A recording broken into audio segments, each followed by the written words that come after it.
નમસ્તે મિત્રો, દીર્ઘ educational classic ચેનલમાં આપનું ફરી એકવાર ખૂબ ખૂબ હાર્દિક સ્વાગત છે. મિત્રો, આજે આપણે ઝવેરચંદ મેઘાણીની સરસ મજાની વાર્તા જોઈશું. તો વિડીયો શરૂ કરીએ. રખાવટ. કુંકાવાવ ગામના અવેડા ઉપર 25 ઘોડા ચહક ચહક પાણી પીએ છે. આ સવારે ઢીલી મેલી દીધેલી લગામો પાણીમાં પલળી રહી છે. ઘોડાના શરીર પરસેવે રેબઝેબ છે, તેમજ સવારોના કપડાં પણ ભીંજાઈ ગયા છે. આખી વહાર કોઈ 15-20 ગાઉનો લાંબો પંથ કરીને ચાલી આવતી લાગે છે. પ્રાગટના દોરા ફૂટતા હોવાથી કુંકાવાવ ગામના ખેડૂતો સાતી જોડી વૈશાખ મહિનાને ટાળે પહોર ખેતર ખેડવા માટે ઉતાવળ ચાલ્યા જાય છે. અહીંથી ડેડી હજી કેટલી રહી? અસવારોમાં જે મોવડી હતો તેણે થાકેલા અવાજે પોતાના સાથીઓને પૂછ્યું, બાપુ, ડેડી હજી 3 ગાઉ આવી રહી? પાસવાનોએ જવાબ દીધો, ડેડી ગોંડલ રાજનું ગામ છે. ઓહો, હજી 3 ગાઉ? બાપુ ઘોડા દબાવ્યા એટલે ડેડી આવ્યું સમજો ને જરા ચોપથી લીધે જશું. પણ ભાઈ, મને તો 4 દીની લાંઘણ હોય એવી ભૂખ લાગી છે. હવે રંગો તૂટે છે. ભૂખ્યા થયેલા જુવાન સરદારે એમ કહીને બગાસું ખાધું. એની આંખમાં અંધારા આવી ગયા. ખમ્મા બાપુને હવે ડેડી ઢુકડી જ છે. બાપુ વાટ જ જોતા હશે. જાતા વેત શિરામણી ઉપર બેસી જઈએ. અહીં અંતરિયાળ તો બીજું શું થાય? આમ વાતો થાય છે અને ઘોડા પાણી ચસકાવીને લાત કરે છે. ત્યાં એક ખેડૂતે પોતાનું સાથી ઊભું રાખ્યું. પાછલા અસવારને પૂછી લીધું કે કયા ગામના દરબાર છે? ગોંડલ ઠાકોર સંગ્રામજીના કુંવર પથુબા છે. તે શું છે? ભાઈ ભૂખ્યા થયા છે. એટલું જાણીને તુરત જ પટેલ કુંવર તરફ ફર્યો. રામ રામ કરીને કહ્યું કે બાપુ, ભૂખ લાગી હોય તો પછી આ પણ ગોંડલનું જ ગામ છે ને? અહીં ક્યાં વગડો છે? સૌને ઘેર ગોંડલનો જ પ્રતાપ છે. પધારો ગામમાં. પણ બાપુ વાટ જોઈ રહેશે. અરે બાપુ, દુભા કે રોટલા થઈ જશે. નાડાવા સુરત ચડી એટલે ચડી નીકળજો ને. સારું, ચાલો ત્યારે. તરત પટેલની સાથી પાછું વાળ્યું. મુખરે પોતે ને પાછળ 25 અસવારોનો રસાલો. એમ આખી મંડળી પટેલી ડેલીએ આવી. ચોપાટમાં ઢોલિયા ઢળી, માથે ઢળકીઓ પાથરી ગોંડલના કુંવરને બેસાડ્યા. ચૂલો ચાલતો થયો. બેસો ધોવાઈ ગઈ. દળેલી સાકરની ડમરીઓ ભરાઈ ગઈ. ગોંડલના કુંવરે 2 બગાસા ખાધા. ત્યાં તો પટેલે સાથ કર્યો કે લ્યો પધારો બાપુ. બાજટ માથે કણબીએ ઉલટભેર તૈયાર કરેલી સાદી પણ સાચા અંતરની મીઠાપ ભરેલી મહેમાની માણીને કુંવર ઊભા થયા. કોઠો ઠરીને હિમ થઈ ગયો. પોતાની વસ્તીને આવી હેતાળ અને આવી રસક ભરી જોઈ પોતાને મનમાં મોટી મોજ આવી ગઈ. મનમાં થયું, અરે હું આવતીકાલો ગોંડલના 1200 પાદરનો ધણી આજ જેને ઘેર હાથ એઠા કરું. એની 7 પેઢીનું દાળ દર ભૂકા ન થઈ જાય તો ગોંડલનું બેસણું લાજીને. પટેલ, ગામના તલાટીને બોલાવો. તલાટી વાણિયો આવ્યો. તલાટી દોત, કલમ અને દસ્તાવેજનો કાગળ લાવો. તળાટી કાગળિયો લાવ્યો. હવે એમાં લખો કે કુંવર પથુબા ભૂખ્યા થયા હતા.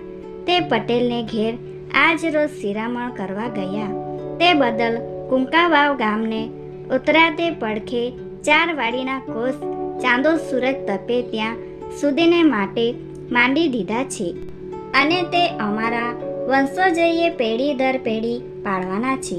ન પાડે એને માથે 4 હત્યા. તળાટી તો લખાવ્યું તેમ લખતો જાય છે. વચ્ચે માથું ઊંચું કરીને પોતાના ભાગેલ દાદલીવાળા ચશ્માની અંદરથી પટેલની સામે આંખના મિચકારા મારતો જાય છે.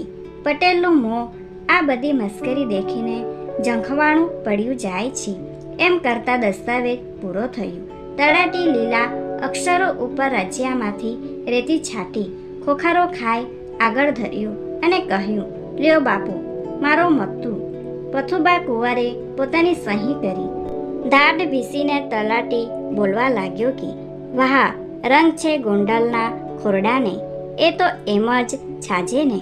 જેને પાણીએ બાપુ હાથ વિછળે, એના દાળ દર તો દરિયાને કાંઠે જ વયા જાય ને. રંગ છે બાપુને, વાણીઓ બોલે છે, અને એને વેણે વેણે પટેલના મુખ પરની એક એક કળા સંકેલાતી જાય છે. કુંવરની ભ્રમણા ભાંગવા માટે પટેલ તલપાપડ થઈ રહ્યો છે, પણ સાચી વાતની જાણ થતાં કુંવરને ભારી ભોઠામણ આવશે એવી બીકે પટેલ મૂંગો જ બેઠો રહ્યો. થોડી વાર રહીને કુંવર ઘોડે ચડ્યા. પહોળાયેલી છાતીએ કુંવરે પટેલે રામ રામ કરી દેદી ઉપર ઘોડા હાંકી મૂક્યા. લ્યો પટેલ, આ 4 વાડીનો દસ્તાવેજ ધોડીને પી જજો, એમ કહીને તળાટીએ સરખી ગળઈ વાળી કાગળિયો પટેલને આપ્યો. લ્યો, સમજ્યા ને પટેલ, આ દસ્તાવેજ દૂધમાં ધોઈને સિરાવી જજો. પટેલ શું બોલે? પોતે આખી વાતની મૂર્ખાઈ સમજે છે. પટેલ મૂંગા રહ્યા એટલે તળાટીને વધુ સુરાતન ચડ્યું. ધોઈને પી જજો, સમજ્યા ને? 7 પેઢી સુધી 4 વાડીઓના ઘઉં આ ચાવજો, સમજ્યા ને? હા હા હા, જોજો ગગો 4 વાડીઓ કોસ દઈ ગયો. જાણે બાપાની કુંકાવાત હશે, ખરું ને? બાપુ જગાવાળાનું ગામ અને એની 4 વાડીઓ ગગો ઇનામ દેતો ગયો, લાજ્યો નહીં.